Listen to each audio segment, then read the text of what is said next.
Alors, bismillah, nous commençons avec le module جديد تاع la gériatrie. Avant que je commence le cours, j'aimerais bien parler de ce qui est les objectifs تاعنا en gériatrie. En gros, حنا علاش رانا نقراو la gériatrie et tout, c'est déjà parce que il y a beaucoup plus de sujets âgés dans le monde. Alors que بكري, il n'y avait pas beaucoup de sujets âgés dans le monde. Maintenant, il y en a beaucoup plus. Et on remarque avec le vieillissement, il y a une perte d'autonomie, il y a une dépendance vers d'autres personnes qui, en leur vie, ils n'ont pas que les sujets âgés à prendre en charge. Et donc, notre objectif en gériatrie, c'est d'aider le sujet âgé à être le plus dépendant possible et à prendre de l'âge plus facilement. Donc, en gros, راهو حيروح vers de grands âges, c'est-à-dire يلحق 75 ans, 80 ans, 100 ans, etc. ماذا بينا كي يلحق هاد les âges ما يكونش complètement dépendant d'une personne, et c'est pour ça qu'on a le module qui va venir les aider, que ça soit مع les syndromes li يجوهم, que ça soit مع la symptomatologie qu'ils peuvent avoir, et que ça soit pour les aider à vieillir. Donc على بها نقراو la gériatrie. Maintenant, on a le premier cours, le vieillissement physiologique. Quand on comprend comment le corps vieillit, on comprend comment on peut aider la personne à ne pas perdre son autonomie et à ne pas être dépendante d'autrui. D'accord? Donc, dans le cours, on a un plan qui a des objectifs, définition, épidémiaux, l'âge et l'impact de l'âge sur l'organisme, les théories du vieillissement, les modifications physiologiques qui sont liées au vieillissement et l'effet sur l'organisme, les grands syndromes gériatriques qu'on va nommer rapidement, l'hétérogénéité des personnes âgées, la notion de bien vieillir et la mission du soignant après la conclusion. Donc voilà, on commence déjà par les objectifs. Les objectifs, c'est d'expliquer principalement le vieillissement physiologique et ses répercussions cliniques. Après, spécifiquement, c'est qu'on doit décrire les effets du vieillissement sur l'organisme, savoir chaque organe qui fait modifié. On définit les concepts du vieillissement optimal réussi et du vieillissement qui est pathologique. Donc réussi, qui il bien sans dépendance avec son autonomie, le contraire pour le pathologique. Citer les facteurs génétiques et environnementaux impliqués dans le vieillissement, ça sera les théories qu'on va voir plus tard. Décrire les modifications morphologiques, biologiques, psychologiques, fonctionnelles qui en découlent. Et décrire les stratégies pour ralentir le vieillissement qu'on verra aussi plus tard. Donc ça, c'est pour l'objectif. En ce qui concerne les définitions, la définition de le vieillissement physiologique, c'est l'ensemble des modifications qui va se produire au cours de l'avancée en âge en dehors de toute maladie. Maintenant, ce n'est pas une maladie qui est en train d'accélérer ou de causer le vieillissement. D'accord? Donc, c'est intrinsèque, indépendant de facteurs environnementaux. Donc, on va vers les définitions. Pour l'espérance de vie, c'est quoi l'espérance de vie? C'est le nombre moyen d'années de vie des personnes d'une classe d'âge donnée. Autrement dit, l'âge moyen au décès. Généralement, c'est 85 ans, 77 ans. Donc, en gros, l'âge moyen, l'espérance de vie sans incapacité, la moyenne des problèmes ou là quelque chose qui va nous rendre dépendants de quelqu'un. Donc, correspond au nombre moyen d'années vécues sans incapacité dans les conditions de mortalité et de santé du moment. Maintenant, la gériatrie, donc le modulaire on a fait, c'est la discipline médicale qui prend en charge les personnes âgées malades comme la pédiatrie, et il ne s'agit pas d'une spécialité d'exercice. Quand on dit spécialité d'exercice, on peut ouvrir un cabinet, on connaît gériatre. Ça n'existe pas en Algérie, mais ça existe dans d'autres pays. La gérontologie, c'est la science qui étudie le vieillissement dans tous ses aspects, biomédical, socio-économique, culturel, démographique. Donc, ça étudie le vieillissement pour savoir comment on peut bien vieillir, d'accord? L'agisme, c'est la discrimination négative vis-à-vis des vieux ou de la vieillesse, et généralement, on peut trouver ça au travail. On peut trouver ça en forme d'isolement social ou là des préjugés sur les sujets âgés. Maintenant, on va parler de la longévité. La longévité, c'est le maximum avec l'espèce. Donc, la longévité d'une espèce, c'est la durée de vie maximale potentielle, et à l'humain, elle est de 125 à 130 ans. Maintenant, pour le blabla qui reste là, en gros, le vieillissement, c'est une résultante de facteurs génétiques et de facteurs environnementaux. C'est un processus qui est lent, progressif, qui a à distinguer de manifestations et de maladies qui peuvent causer le vieillissement. On dit que c'est un processus obligatoire pour toutes les espèces à durée de vie longue, mais qu'est-ce qui fait que vieillit? Il intervient sur tous les niveaux, les gènes, les molécules, les cellules et les tissus. Il n'y a pas d'âge de seuil de vieillesse. Donc, à chaque fois qu'on a un sujet vieux, c'est 50 ans, un sujet vieux, c'est 65 ans, un sujet vieux, c'est 70 ans. Donc, à chaque fois qu'on a un zéro, à chaque fois we are aging more, et donc on donne des seuils différents à chaque fois, parce qu'on a déjà une meilleure qualité de vie. On a des médecins et des personnes qui sont en train d'étudier les maladies liquées, que ce soit le vieux, que ce soit le jeune, pour l'aider à bien vieillir, à ne pas vieillir avec les comorbidités qui pourraient les toucher.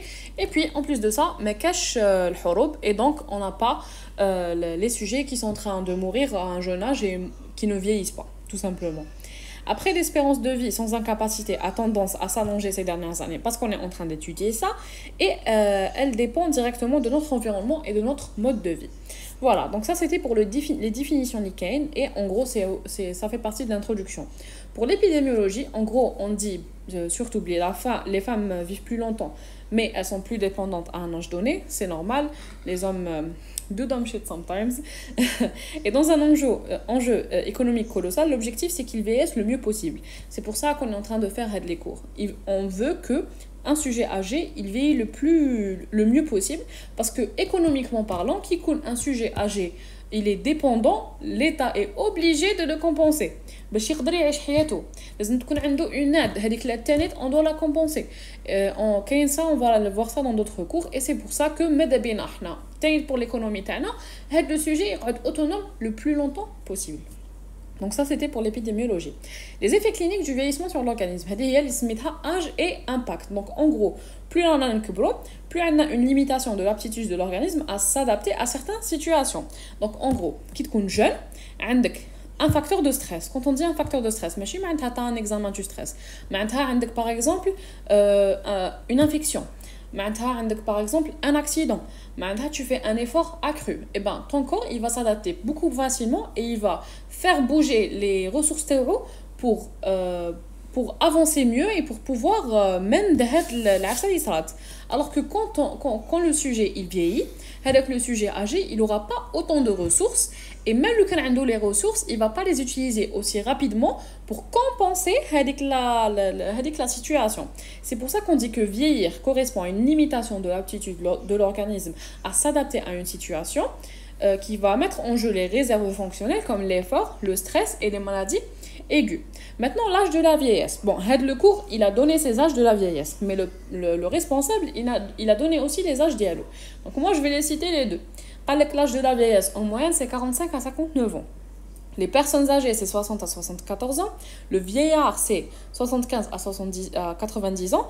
Et le grand vieillard, c'est au-delà de 90 ans. Mais maintenant, selon le cours de gérontologie et gériatrie, on dit que le vieillard et le grand vieillard, donc vieillard tout court, c'est pas un terme qu'on utilise.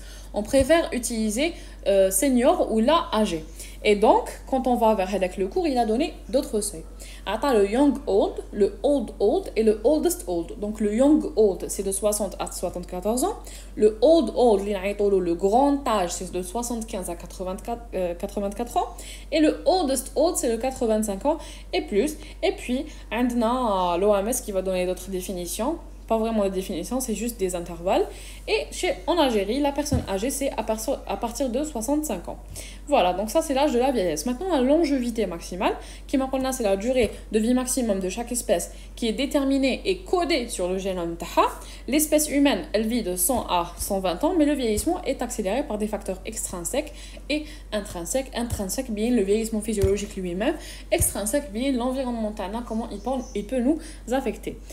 Maintenant, pour les théories du vieillissement. Alors, théorie du vieillissement, on a déjà la théorie génétique. La théorie génétique, on dit que la longévité, elle est homogène chez les jumeaux homozygotes. Maintenant, deux jumeaux, le kanyaichou kif kif, ils vont avoir la même durée de vie. Haimoto en même temps.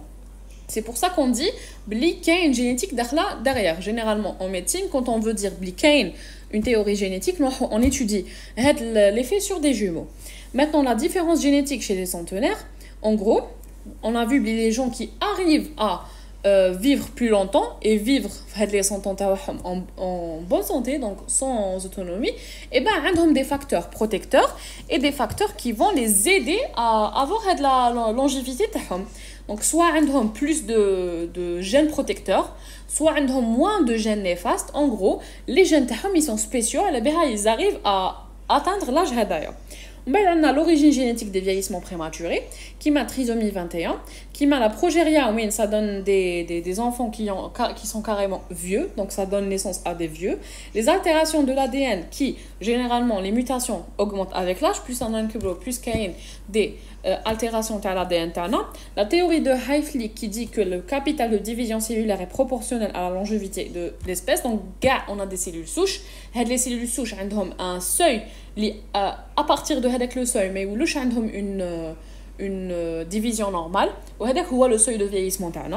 On a les altérations épigénétiques. Donc, épigénétique, c'est sur le gène. Pour expliquer, on a le gène ou on a des facteurs qui vont aller exprimer le gène. Et bien l'épigénétique, c'est les facteurs qui expriment le gène. Au lieu il dit une partie de le gène ou il transcrit il va transcrire une autre parce que le gène il y a plusieurs trucs qui sont pas transcrits. Et ben il va aller transcrire les autres trucs le même génome et ça peut donner ça peut donner des résultats différents. Ce que je peux donner comme exemple, c'est un des jumeaux qui ne vivent pas de la même façon. Et ben, on peut avoir des différences carrément. Donc, on a une différence qui est bien le vieillissement. D'accord? Donc, ça, c'est pour les théories épigénétiques, modification de l'expression des gènes. Ou on a les télomères. Les télomères, la perte de télomères à chaque division jusqu'à l'arrêt cellulaire. Donc, en gros, c'est quoi les télomères?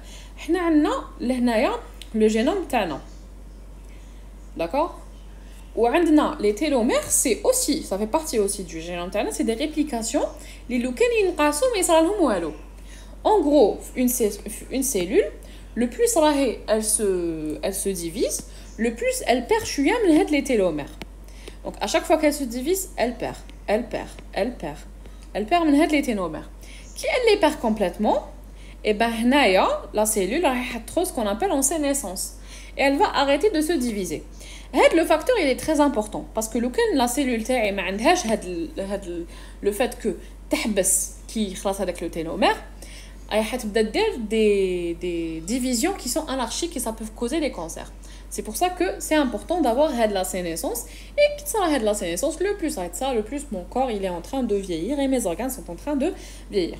On a le stress oxydatif, c'est l'altération de l'ADN et la membrane cellulaire tout simplement. Plus on a un kebro, plus on a des radicaux libres, un stress oxydatif, etc. On a la glycation non enzymatique des protéines. La glycation, le glucose IG, il va s'accorder à une protéine. On a des glycations qui sont enzymatiques ou on a des glycations qui sont non enzymatiques. Glycation non enzymatique, le glucose il se force sur la protéine. Et c'est généralement dû au fait que le glucose a le sang. Tout simplement parce que plus on est en train de vieillir, moins le corps il va bien réagir avec le sucre et donc on va avoir une hyperglycémie. D'accord? Donc l'insuline est aussi sensible, le foie est aussi sensible, tout simplement ils vont faire qu'il y a plus de glycémie. Qui dit qu'il y a plus de glycémie dit que le glucose va se forcer sur la protéine ou tout de la glycation non enzymatique des protéines. Donc c'est des produits terminaux de la glycation Advanced Glycation and Product, protéines de la matrice cellulaire résistance à la protéolyse. Donc عندك هذيك la cellule est très sénescence موراها واش يديروا les macrophages يجوا راهم حاضكيوها. Mais le fait que les protéines تاعها راهم glyquées font qu'ils sont beaucoup plus difficiles à partir et donc mais ça va me faire des phénomènes inflammatoires. D'accord? Donc je vais avoir des phénomènes induction de cytokines pro-inflammatoires. Qui dit une inflammation dit en plus de ça plusieurs effets secondaires. Formation de pont moléculaire entre les fibres de collagène, donc une rigidification, et le diabète, mode de vieillissement accéléré. Donc déjà le fait le vieillissement, dans la glycémie de Kunzaïda et de la glycation non enzymatique, mais en plus de ça, ça peut me causer un diabète qui va en plus de ça accélérer le vieillissement. Donc c'est un cercle vicieux. Ça c'était pour les facteurs intrinsèques. On passe maintenant aux facteurs extrinsèques. Donc facteurs extrinsèques, maintenant hors du génome talent, hors de ce qui est à l'intérieur de nous. Donc facteur extrinsèque, c'est l'alimentation qui met la restriction calorique et la sédentarité à activité physique. They impact the way we live, they impact aussi l'autonomie تاعنا. Donc une personne qui est sédentaire, qui ne bouge pas, une personne qui met une restriction calorique, la personne va vers l'obésité, va vers la dépendance, وراه يروح vers la sédentarité la sarcopénie. D'accord, c'est-à-dire ما راهيش حتولي تبوجي normal, ما راهيش حتولي يكون عندها une autonomie وحدها. D'accord. Maintenant, je vais faire un petit récapitulatif à la fin. Why do we age? Donc déjà, qui m'a dit les cellules souches elles vont devenir plus sédentaires et elles fonctionnent moins bien. Le système immunitaire moins bien, tout simplement qu'on a l'inflammation chronique et les cellules souches la moelle épinière les cellules immunitaires عندنا l'insuline تنقص la sensibilité تاعها, le stress oxydatif يزيد et donc la glycation des protéines راهي حتزيد, ce qui va donner des difficultés de protéolyse et une inflammation chronique qui sera dépassée. Donc ما كاش كيفاش نلتهاو بها tout simplement. عندي des attaques cellulaires et des mutations هادوما كاع عندنا على جال les facteurs environnementaux extrinsèques. عندنا les mesures de réparation qui sont dépassées. On a qui تكون كاينه عفسه aiguë ما كاش كيفاش نديروها à temps. On a les pertes de télomères, c'est la sénescence cellulaire, apoptose. On a des cytokines et des protéines inflammatoires les راهم حيخرجوا لبرا. Bon, j'ai pas expliqué ça من قبل, mais en gros la sénescence cellulaire et l'apoptose qui تصرا بلا la glycation des protéines. عندنا les produits intracellulaires راهم حيخرجوا ومنهم كاين des cytokines et des protéines inflammatoires qui vont aller vers les organes, les attaquer et faire qu'ils vieillissent encore plus. D'accord, donc كيما قلنا كاين internal external attacks, donc interne et externe, كاين l'immunité اللي تنقص وكاين la réparation تاعي اللي تنقص. D'accord, donc voilà هادو هما en gros la théorie du vieillissement واش فيها منها وحدنا رانا حنبداو نفهموا les organes واش حيصرا فيهم. D'accord, donc les modifications physiologiques qui sont liées au vieillissement, on a un vieillissement qui est normal, on a la diminution des réserves fonctionnelles et la réduction des capacités de l'organisme à s'adapter aux situations d'agression. En fonction des capacités de réserve, on a un vieillissement qui sera réussi, usuel, ou là, un vieillissement qui sera avec fragilité. On commence avec l'effet sur la composition de l'organisme. Donc déjà, on a la réduction de la masse maigre. Où je y a la masse maigre, c'est tout ce qui n'est pas masse graisseuse. Quand on parle de masse maigre, c'est les muscles, les os, l'eau, les organes internes, le tissu conjonctif. Il y aura une réduction d'ahom. Automatiquement, il y a la masse maigre, la masse grasse, et ça va faire des problèmes. Donc la masse maigre qui t'encosse, j'aurai les muscles, faiblesse musculaire, les os, ostéoporose, ostéopénie, l'eau, des déshydratations, les organes internes, des atrophies ou bien. Le tissu conjonctif et donc j'aurai moins d'élasticité, plus d'atrophie, plus de sécheresse. D'accord, donc ça c'est en ce qui concerne la masse maigre. Après, on a la perte progressive du volume d'eau dans le compartiment extracellulaire qui va aggraver la déshydratation. Et en plus de ça, pour donner une petite notion de l'hnaya, on a mon hypothalamus qui va moins réagir à l'hyperosmolarité. Et donc, avec la personne âgée, ou quand t'attache, on a déjà en déshydratation. D'accord. On a les dénutritions. Donc, avec la personne, elle a beaucoup moins d'envie de manger et donc elle va être très facilement dénutrie. Et on a l'insulinorésistance qui montre la masse grasse dite et où ça va donner de l'insulinorésistance. Maintenant pour le métabolisme.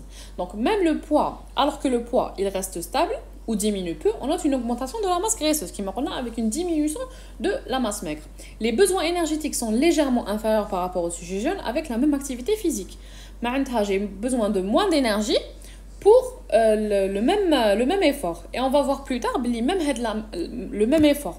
Alors, il y a moins d'énergie pour plus de consommation d'oxygène. On va expliquer ça plus tard. Le métabolisme des glucides, il est modifié en faveur d'une résistance à l'insuline. Qui on a déjà les muscles, les muscles déjà, ils me font une régulation de la glycémie et de la sensibilité à l'insuline. Donc, je vais avoir un impact. Le gras, les voies de signalisation ils seront altérées. Le stress oxydatif de la résistance. La sénescence des cellules bêta le pancréas. Ça va être en faveur d'une résistance de l'insuline et en partie de l'obésité et de la sédentarité. On a parlé du métabolisme, on va passer maintenant à l'effet sur le système nerveux. Donc, on parle d'emblée du système nerveux en premier, c'est parce que هذا هو le cliché اللي عندنا un sujet qui يبدا يكبر يخرف tout simplement. Donc on va comprendre واش يصرا. عندي un vieillissement cognitif, donc عندي réduction modérée des performances mnésiques qui concernent essentiellement la mémoire immédiate. معناتها هذيك لا بيرسون ما حش تنسى واش صرا يا 20 ans, ما حتنسى واش صرا البارح واش كلات واش هضرتوا معاها. Donc c'est surtout la mémoire qui est immédiate ou la mémoire qui est récente. Les acquisitions anciennes et l'expérience se maintiennent pendant longtemps. Donc ça ne touche pas le système limbique ou l'hippocampe. Alors, les capacités attentionnelles, la vitesse d'exécution et l'adaptation aux situations nouvelles se dégradent plus précocement. Donc, pour mieux expliquer ça, les neurones تاعي. Les neurones تاعي عندهم بيناتهم des connexions. Les connexions, c'est les dendrites qui connectent au binatom, ça va m'aider à agir plus rapidement. D'accord? Donc, par exemple, tu veux créer plus de connexions avec les neurones, tu dois faire plus d'activité mentale. Ou les connexions avec les neurones, ça va faire que tu vas agir plus rapidement dans des situations spécifiques. Le sujet agir avec le temps, il va perdre de la connexion. Et donc, il va agir moins vite. C'est déjà de 1. Donc, ils vont se raccourcir. Et puis, dans tu lose it, il y aura un ralentissement. En plus de ça, les sujets âgés, la dopamine a soit parce que on a beaucoup moins de neurones dopaminergiques à la sénescence, soit parce que les récepteurs ne bien, soit parce que l'enzyme elle me clive de la dopamine et ben tout ça va faire que au niveau des noyaux gris centraux, on a moins de planification de mouvement parce que les noyaux gris centraux, c'est la planification du mouvement, le mouvement il compte plus fluide, etc. Et donc ce qui va faire que j'aurai un ralentissement, que ce soit dans les capacités attentionnelles, que ce soit dans la vitesse d'exécution et l'adaptation aux situations nouvelles, le sujet âgé. Après, il y a une grande variabilité interindividuelle, comme je viens de dire. If you don't use it, you're gonna lose it. Et donc, si une personne qui elle fait des efforts mentaux, elle fait des exercices mentaux, donc elle se laisse pas aller tout simplement. Une personne qui est elle a assez de dopamine, une personne qui n'est pas passée par de grands moments de dépression, et ben il y aura une variabilité interindividuelle où on n'aura pas autant de pertes cognitives. On a le système nerveux central, périphérique et autonome. Donc le système nerveux central, dégénérescence neurofibrillaire, c'est l'accumulation les protéines inflammatoires qui peut donner l'Alzheimer. Les plaques séniles, les pertes neuronales et synaptiques. Donc on va perdre des neurones et des synapses, tout simplement. Anomalie vasculaire, donc on va dire ça plus tard, mais en gros, quand on vieillit, il y aura aussi une rigidification les vaisseaux thaïlandais, donc on aura des anomalies vasculaires qui peuvent nous faire des problèmes cognitifs. Augmentation du temps de réaction et diminution modérée des performances mnésiques, on vient de l'expliquer. Réduction et déstructuration du sommeil. On va le voir carrément le court à sommeil, où en gros, la personne âgée a des modifications hypothalamiques et aussi, en plus de ça, عندها une sensibilité plus accrue à la lumière qui va faire qu'elle va avoir des modifications de son sommeil. Mais ça, on va en parler plus le court à sommeil. Rééducation de la sensibilité des récepteurs à la soif, comme on a dit, on a moins de sensibilité de l'hypothalamus à l'hyperosmolarité, et donc la personne âgée, elle va pas ressentir avec la soif, elle est très déshydratée. Voilà, ça c'était pour le système nerveux central. Pour le périphérique, il y a l'apoptose des neuromoteurs de la moelle épinière, et donc on aura les mouvements, ils vont être beaucoup moins fluides, rapides, on peut avoir des pertes de mouvement et diminution de la sensibilité proprioceptive, ce qui va donner des troubles de l'équilibre. D'accord, ça va favoriser l'instabilité posturale, mais la stabilité posturale. Tout ça se fait par dégénérescence. Donc pour le système nerveux autonome, en gros, on a une réduction de la sensibilité des récepteurs aux catécholamines. Donc par exemple, les récepteurs bêta-adrénergiques comme partout dans le corps. Qui fait que j'aurai la réduction de plusieurs fonctions, qui m'a la réduction de la fréquence cardiaque, un plus de bradycardie. On a la moindre sensibilité aux bêta-bloquants et aux bêta-mimétiques parce qu'il y a moins de sensibilité aux récepteurs. Et risque d'hypotension orthostatique, ça revient au même. Donc voilà, ça c'était pour tout ce qui concerne l'effet sur le système nerveux. Maintenant, le vieillissement de la fonction de l'équilibre. On en a parlé, la proprioception, le système nerveux périphérique. Et donc déjà, j'aurai l'équilibre qui sera touché. En plus de ça, on a une baisse de vision avec le sujet âgé. On a l'équilibre. On a fait la vision, on a fait la proprioception, on a fait le système vestibulaire. Donc on a la vision, la proprioception, et le système vestibulaire, il va avoir un vieillissement parce qu'on aura la perte des cils. Et donc, il y aura la presbyvestibulie, ça va correspondre au vieillissement de la fonction de l'équilibre au niveau de l'oreille interne, tout ça va faire que j'ai beaucoup moins d'équilibre avec le sujet âgé et ça, c'est des facteurs de chute. Ça sera un syndrome qu'on va voir avec le sujet âgé.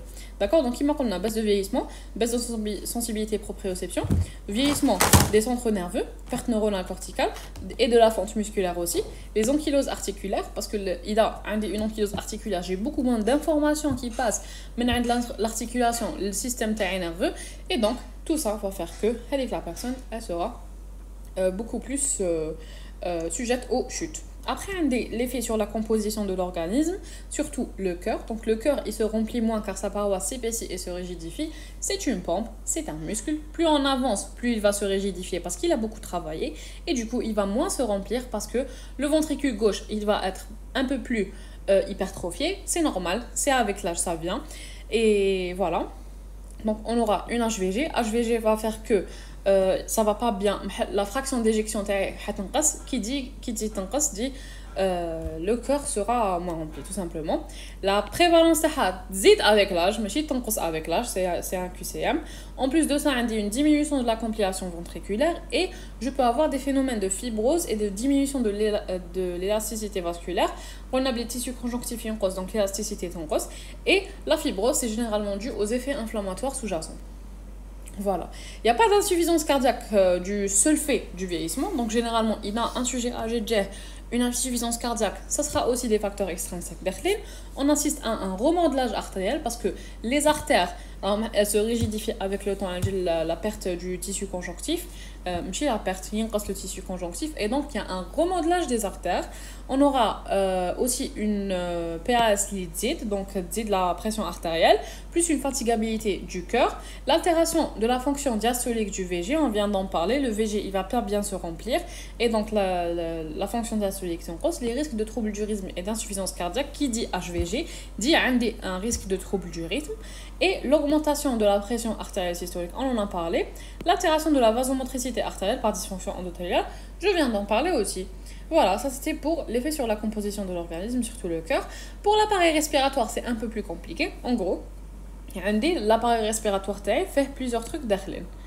Alors, les muscles, les branches, les alvéoles et les mitochondries qui vont utiliser l'oxygène. D'accord? Donc, la capacité ventilatoire diminue par modification de la cage thoracique. Déjà, les cartilages que j'ai oublié, la cage thoracique fait bouger le poumon. D'accord? Ou c'est cartilage. Donc, les côtes, cartilage. Avec le temps, il y a une ossification des cartilages.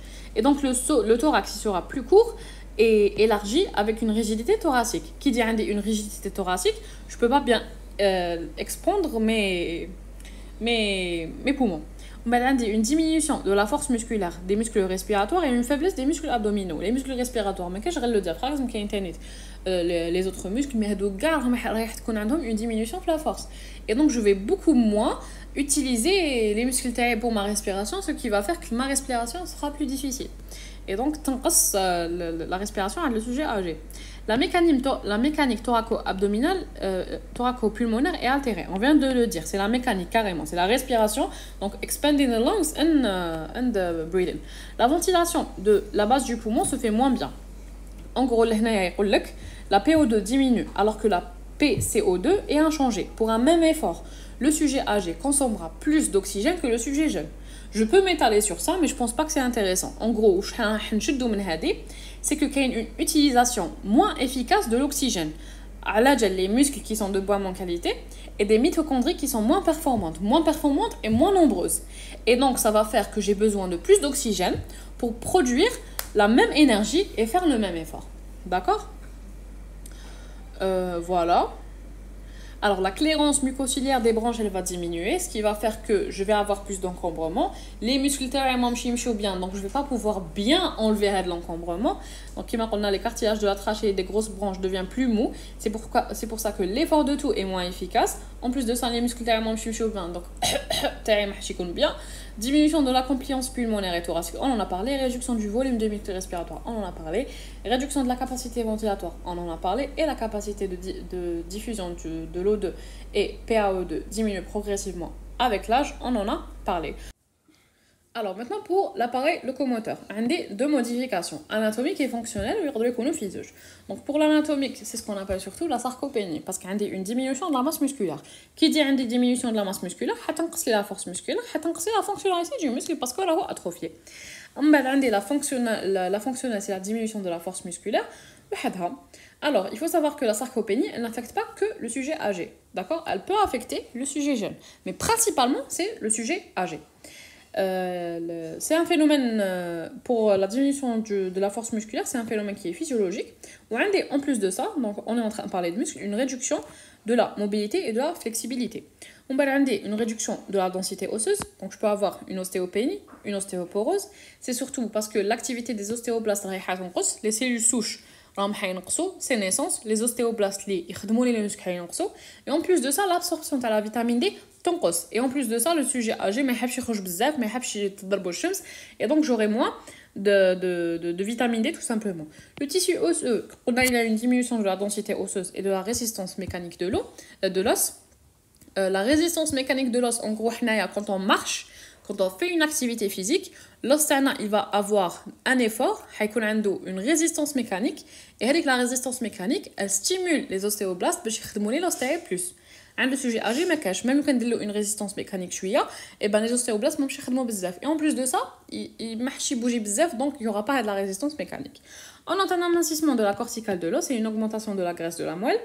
Et muscles, les diminutions de la densité des fibres musculaires avec pour conséquence une baisse de la force.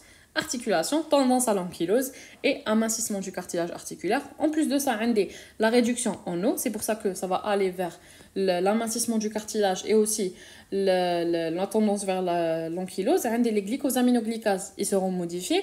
On a l'altération mécanique, donc des frottements, etc. Et les chondrocytes,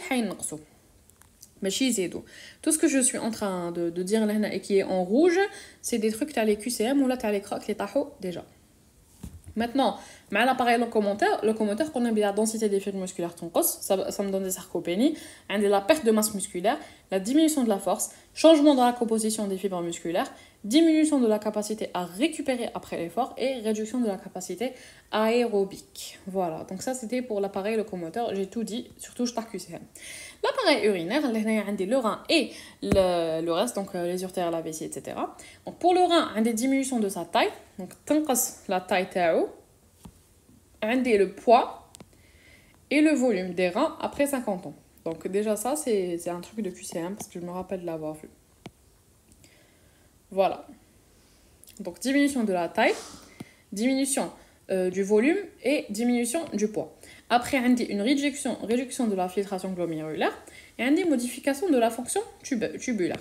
C'est en ce qui concerne les reins. On a un amincissement de la corticale fleurin qui se fait à l'augmentation de la graisse sinusale et apparition de kystes. Le sujet âgé a plus de prévalence à les kystes rénaux. On a perte de la capacité de concentration et de dilution des urines, d'où une moins bonne équilibration du bilan hydrosodé. On a déjà appliqué une réduction de la filtration et une modification de la fonction tubaire, donc ça c'est une conséquence. Donc le sujet âgé n'arrive pas à réguler son bilan hydrosodé wahdo. C'est pour ça que l'un des syndromes qu'on va voir aussi, c'est la déshydratation. Que ce soit le fait qu'il ne peut pas équilibrer son bilan hydrosodé, que ce soit le fait qu'il ne peut pas يحس la tâche, donc l'hypothalamus, mais il n'est pas sensible à l'hyperosmolarité. Et en plus de ça, il y a une perte d'eau. Donc il perd de l'eau. Il se déshydrate plus facilement.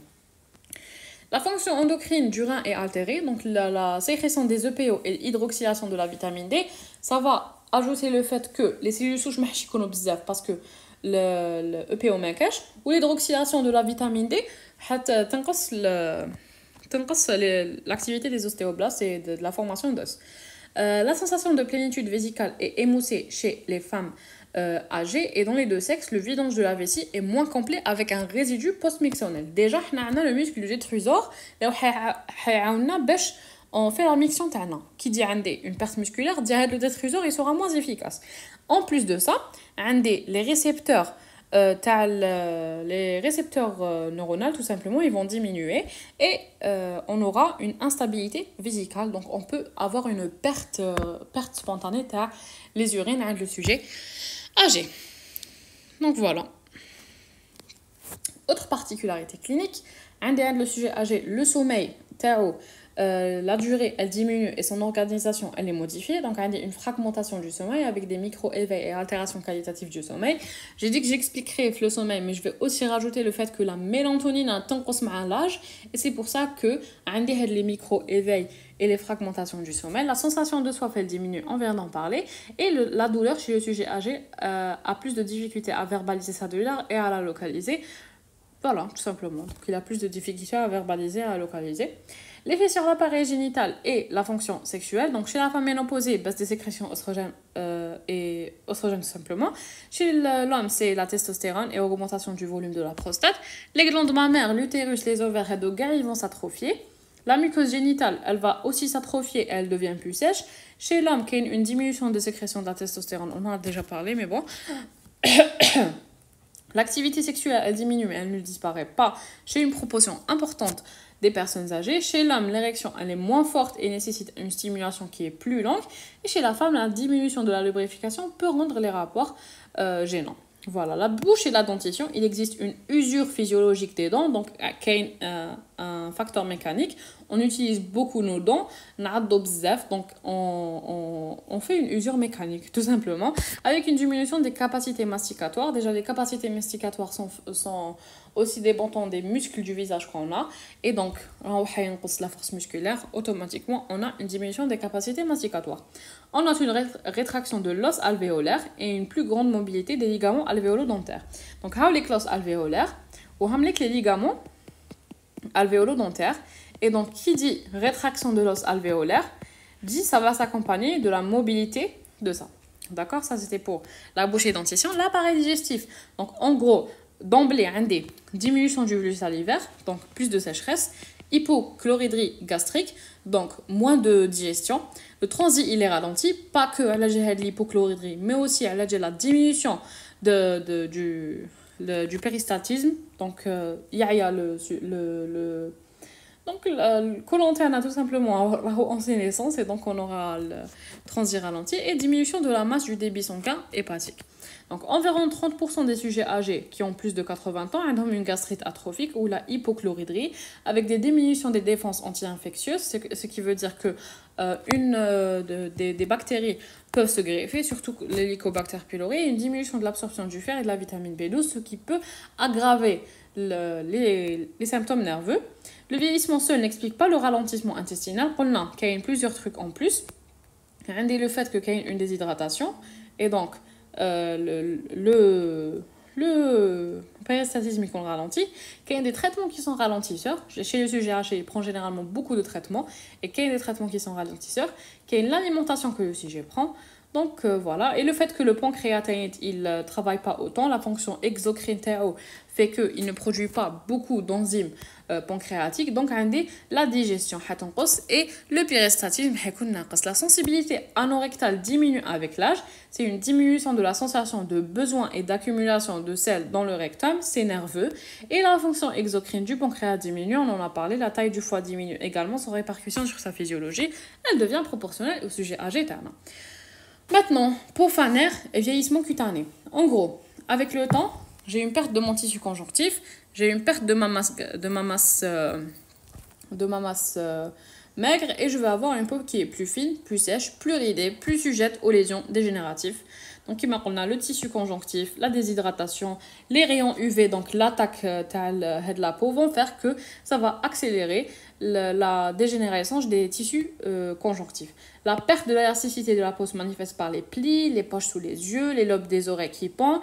On observe des troubles pigmentaires, que ce soit les lentilles ou les leucodermies en gouttes. En gros, quand on parle de troubles pigmentaires, soit qu'il y a une activation quelque part qui est anormale, qui m'a les mélanocytes, qui va donner des hyperpigmentations, mais généralement c'est des hypopigmentations parce que les mélanocytes, on observe aussi une sécheresse des muqueuses, que ce soit buccale ou la génitale, et des cheveux blancs secs et ongles secs et cassants, c'est le grisonnement, donc ils bleus plus gris, des cheveux qui correspondent à l'appauvrissement des mélanocytes. Les modifications de la peau vont contribuer à l'altération de la thermorégulation, parce que c'est l'une des fonctions de la peau, et donc les sujets âgés, ils sont plus frileux. On a des altérations vasculaires, les taches rebis sur le thorax, les purpures séniles, les télangiectasies du visage, et il existe un processus hypertrophique, hyperplasie sébacée, une peau grasse, le molluscum pendulum des verrues, qui est des sujets âgés, on remarque bien et on peut avoir un prurit sénile, mais le prurit sénile c'est toujours un diagnostic d'élimination parce que ça peut cacher des maladies sous-jacentes. Le vieillissement cutané, quand on vient de dire, qui est le vieillissement intrinsèque, donc altération du tissu élastique, l'épaississement fibreux du derme, l'aplanissement de la jonction dermo-épidermique et la diminution des nombres de mélanocytes. Le vieillissement extrinsèque, c'est surtout l'effet des UV qui peut donner beaucoup de dégénérescence. Sur le système immunitaire, la réponse elle est globalement préservée, mais on a une altération de l'immunité à médiation cellulaire qui va impliquer les lymphocytes T. On va avoir une conservation de l'immunité à médiation humorale. C'est pour ça que les sujets âgés développent les vaccins. Les vaccins, certains germent surtout à capsule. Donc, réponse vaccinale conservée. L'effet sur les organes de sens, donc on a créé un vieillissement oculaire, réduction de l'accommodation, la presbytie. Donc l'accommodation de près تنقص, voilà, تنقص.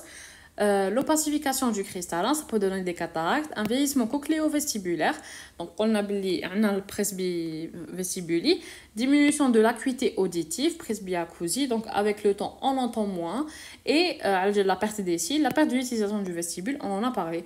Œil et vision, on va en reparler, il y a beaucoup de répétitions fluo, donc diminution de l'acuité visuelle, de la sensibilité au contraste et au champ visuel.